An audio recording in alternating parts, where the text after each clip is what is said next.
Welcome back. Today I am reading from Women Who Run with the Wolves, Myths and Stories of the Wild Woman Archetype, as gathered and analyzed by Clarissa Pincola Estes, PhD.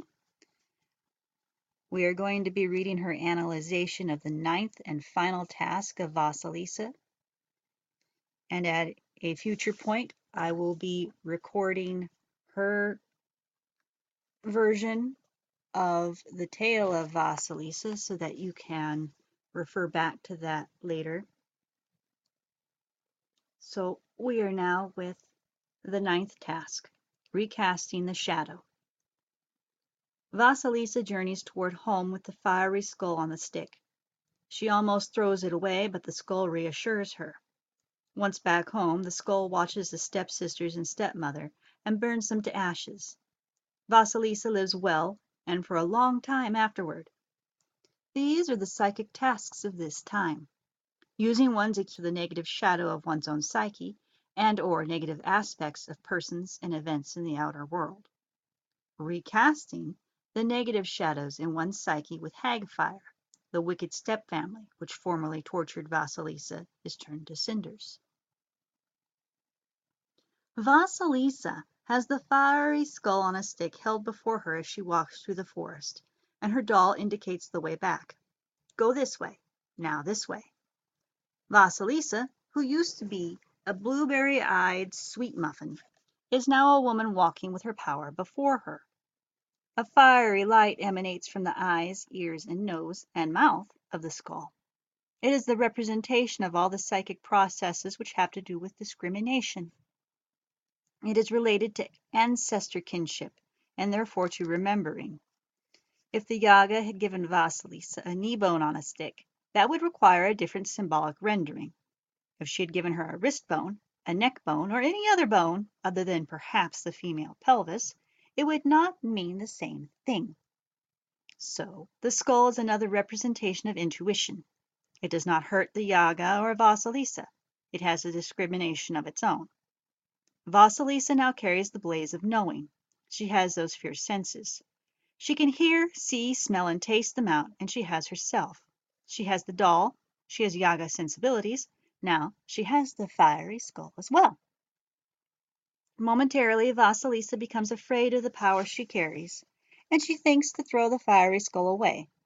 With this formidable power at her behest, it is no wonder her ego thinks that perhaps it would be better, easier, safer to discard this burning light, for it is so much, and through it Vasalisa has become so much. But a supernatural voice from the skull instructs her to stay calm and to proceed, and this she is able to do. Each woman who retrieves her intuition and Yaga-like powers reaches a point where she is tempted to throw them away. For what is the use of seeing and knowing all these things? The skull light is not forgiving. In its light, the old are elderly, the beautiful lush, the silly foolish, the drunk are drunken, the unfaithful are infidels. Things which are incredible are noted as miracles.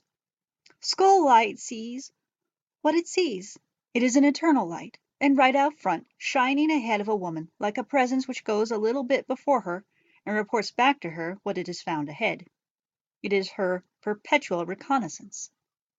Yet, when one sees and senses thusly, then one has work to do, something about one sees.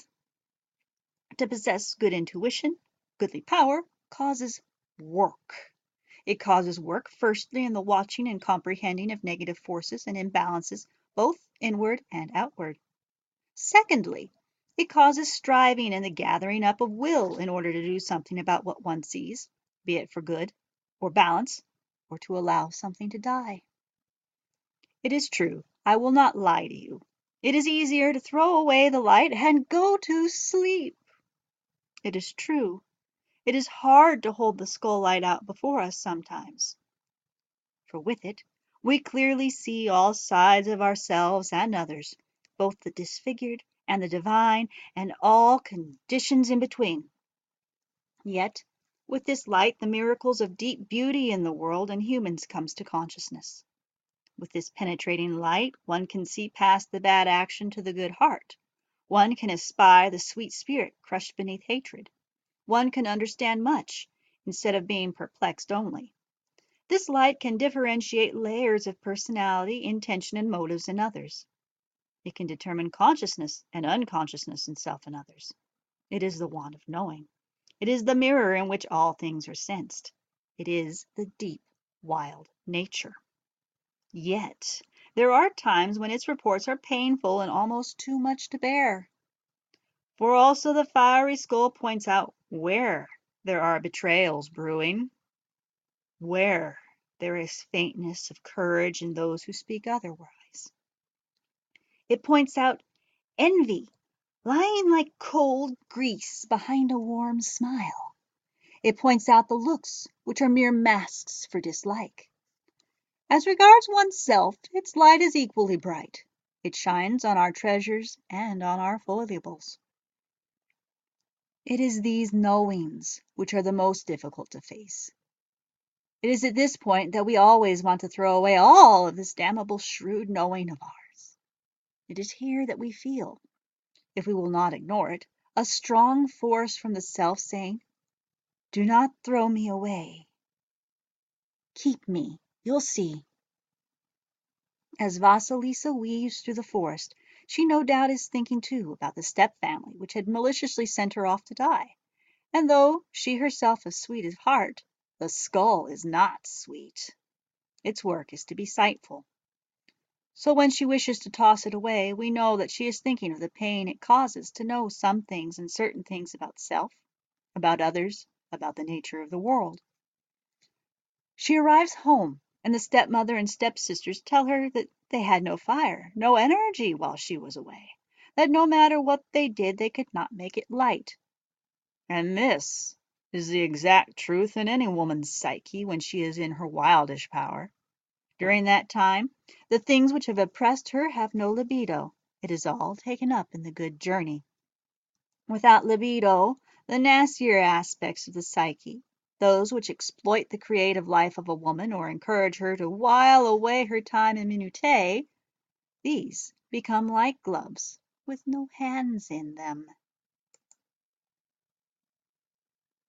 The fiery skull begins to peer at the stepsisters and stepmother, watches and watches them intently. Can a negative aspect of psyche be reduced to cinder by being watched and watched? Yes, indeed it can. Holding it in consistent consciousness can cause the thing to dehydrate. In one version of the tale, the errant family members are burnt to a crisp. In another version, to 3 small black cinders. The 3 small black cinders hold a very old and interesting idea. The little black dit or dot is often thought of as the beginning of life. In the Old Testament, when that God made first man and first woman, he fashioned them from earth, dirt, mud, depending on which translation one reads. Just how much earth? No one says. But among other creation stories, the beginning of the world and of its inhabitants is often made from the dit, from one grain, one single tiny dot of something. In this manner, the 3 small cinders are in the province of the life, death, life mother. They are reduced down to almost nothing in the psyche. They are deprived of libido.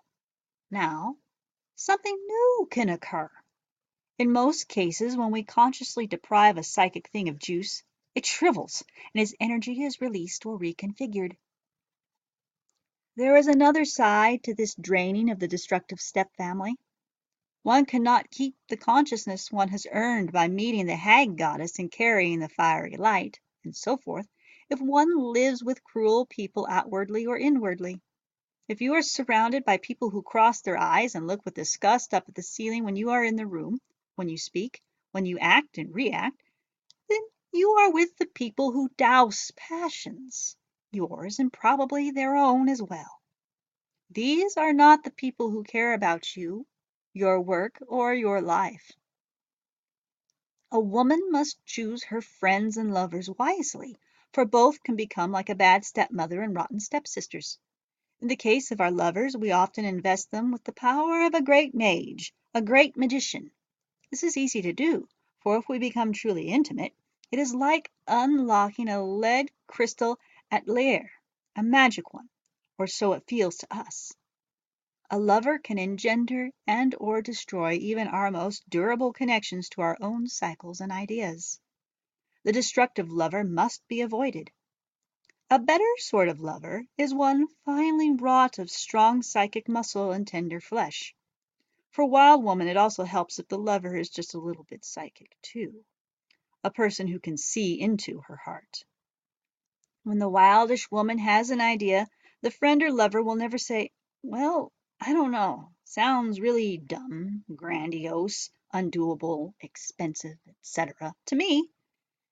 A right friend will never say that. They might say instead, "I don't know if I understand. Tell me how you see it. Tell me how it will work." Having a lover or friend who regards you as a living, growing creatura just as much as a tree from the ground, or a ficus in the house, or a rose in the garden out in the side yard, having a lover and friends who look at you as a true, living, breathing entity, one that is human but made of very fine and moist and magical things as well, a lover and friends who support the creatura in you, these are the people you are looking for. They will be friends of your soul for life. Mindful choosing of friends and lovers, not to mention teachers, is critical to remaining conscious, remaining intuitive, remaining in charge of the fiery light that sees and knows. The way to maintain one's connection to the wild is to ask yourself what it is that you want. This is the sorting of the seed from the dirt. One of the most important discriminations we can make in this matter is in the difference between things that beckon to us and things that call from our souls. This is how it works. Imagine a smorgasbord laid out with whipped cream and salmon and bagels and roast beef and fruit salad and green enchiladas and rice and curry and yogurt and many, many things for table after table after table. Imagine that you survey it all and that you see certain things that appeal to you. You remark to yourself, "Oh, I would really like to have one of those, and one of that, and some of this other thing." Some women and men make all their life decisions in this way. There is around and about us a constant beckoning world, one which insinuates itself into our lives, arousing and creating appetite where there was little or none before. In this sort of choice, we choose a thing because it just happened to be beneath our noses at that moment in time. It is not necessarily what we want, but it is interesting, and the longer we gaze at it, the more compelling it becomes. When we are connected to the instinctual self, to the soul of the feminine which is natural and wild, then instead of looking over whatever happens to be on display, we say to ourselves, "What am I hungry for?" Without looking at anything outwardly, we venture inward and ask, "What do I long for? What do I wish for now?" Alternate phrases are, "What do I crave? What do I desire? For what do I yearn?" And the answer usually arrives rapidly. "Oh, I think I want, what would be really good is some of this or that. Ah, yes, that is what I really want." Is that on the smorgasbord?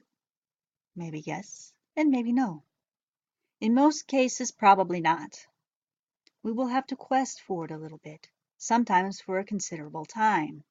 But in the end, we shall find it, and be glad we took surroundings and soundings about our deeper longings. This discrimination which Vasalisa learns as she separates poppy seeds from dirt and mildewed corn from fresh corn is one of the most difficult things to learn, for it takes spirit, will, and soulfulness, and it often means holding out for what one wants. Nowhere can this be seen more clearly than in the choice of mates and lovers. A lover cannot be chosen a la smorgasbord. A lover has to be chosen from soul craving.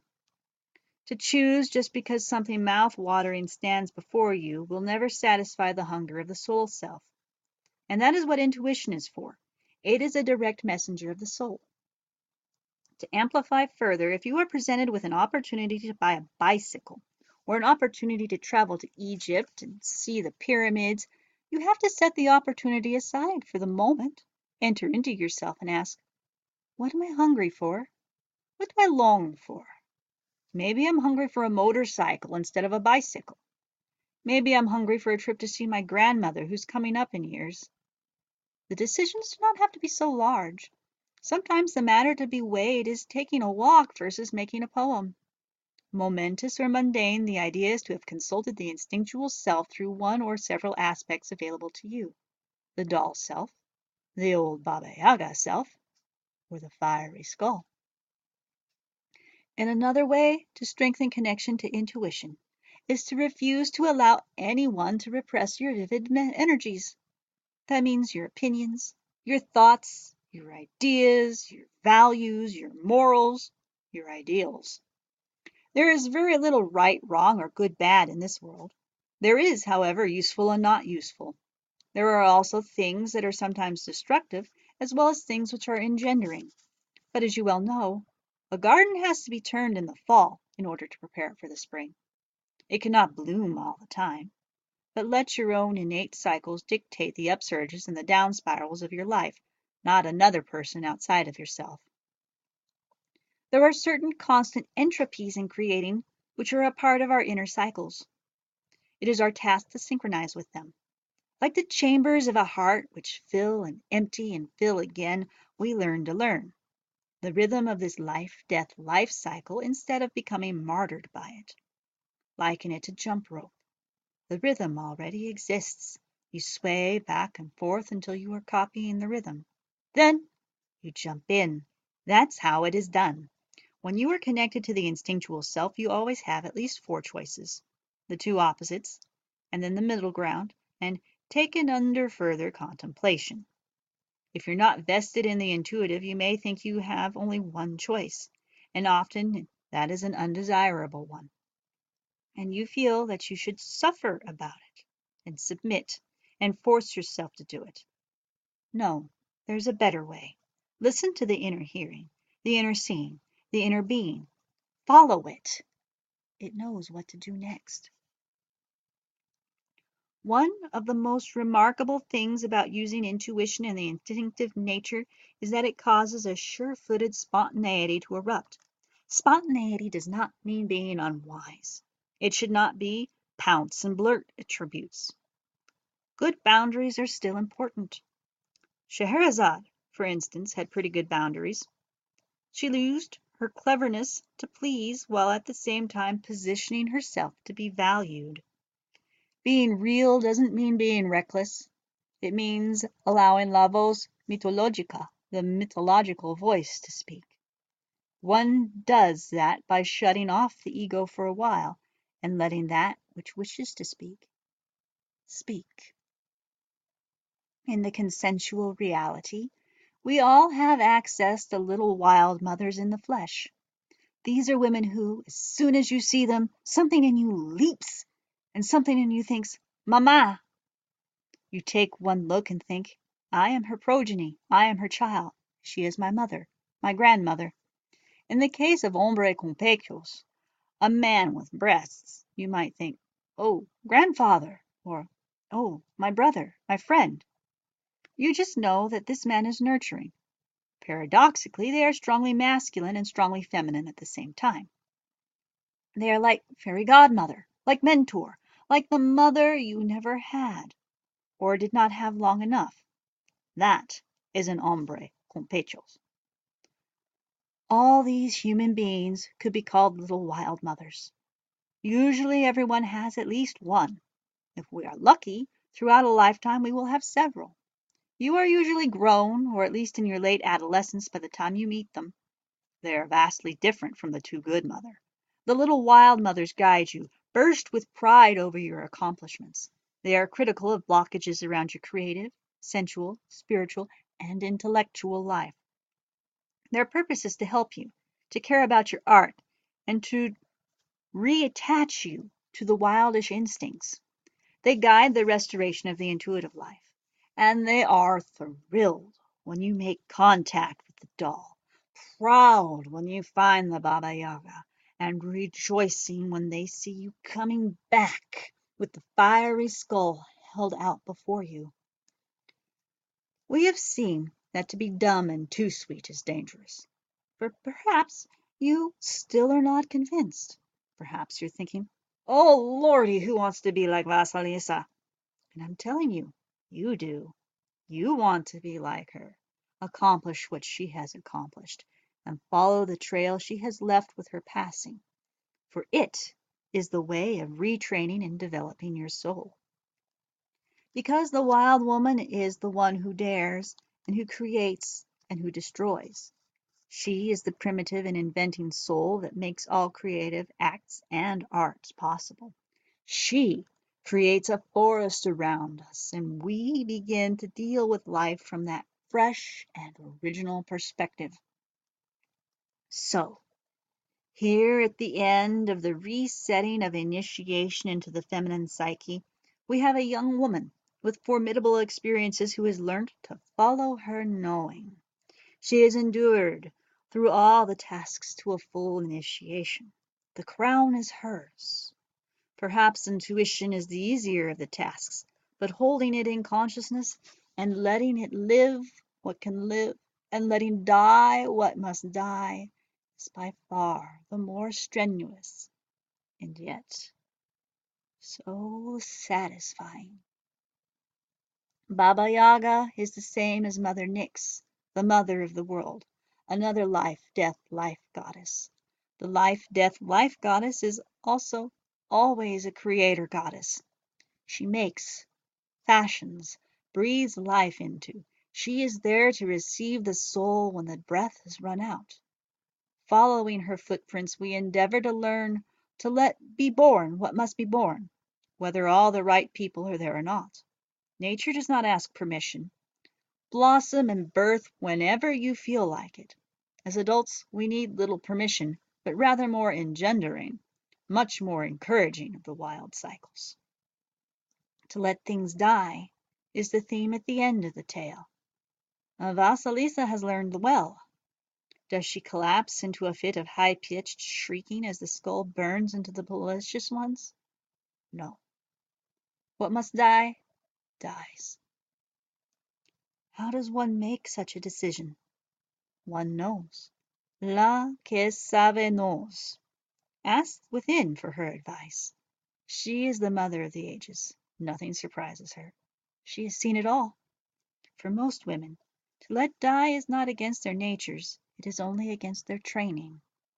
This can be reversed. We all know in los ovarios when it is time for life, when it is time for death. We might try to fool ourselves for various reasons, but we know. By the light of the fiery skull, we know.